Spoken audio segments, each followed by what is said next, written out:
new explorations in the Force.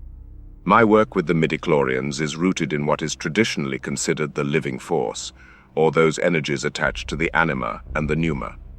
The unifying force, or the Empyrean, is not specifically necessary for the creation and manipulation of life, but midichlorians channel it nonetheless. As I look at the Force in a new light, I have found new applications for these omnipresent states. The Empyrean governs the cohesion of matter, from the atoms of a pebble to all planets and gravity in the universe. This includes the dimension of time. Through the Empyrean, space-time may be manipulated on a grand scale. That is, if a user channels sufficient energy through his aggregate midichlorians while maintaining focus and accuracy. I believe an individual could step instantly from one place to another by folding space, regardless of the intervening distance.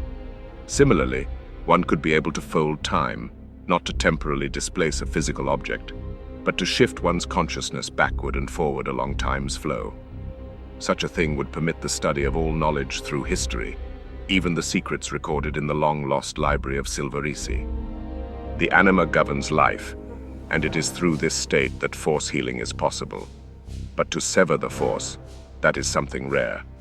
To sever the force is to trigger a mass die-off of the victim's midichlorians. Not enough to kill, but enough to take a Jedi's power. It could be that the Jedi of old knew this feat, but if so, they did not understand its underpinnings. Severing the force is the inverse of what I have done when inducing midichlorians to create life. It is far easier to achieve. The pneuma governs consciousness. Through this, I am convinced that the energy pattern we know as self-awareness can be preserved and imprinted a second time on the neural pathways of a different brain. This process would be simplest with a cloned body that is identical to the subject's own, though, in theory, any advanced biological form would prove sufficient. Body swapping of this nature is riskier than simply sustaining one's own life through midichlorian manipulation. In dire emergency, however, it could serve as an escape against oblivion.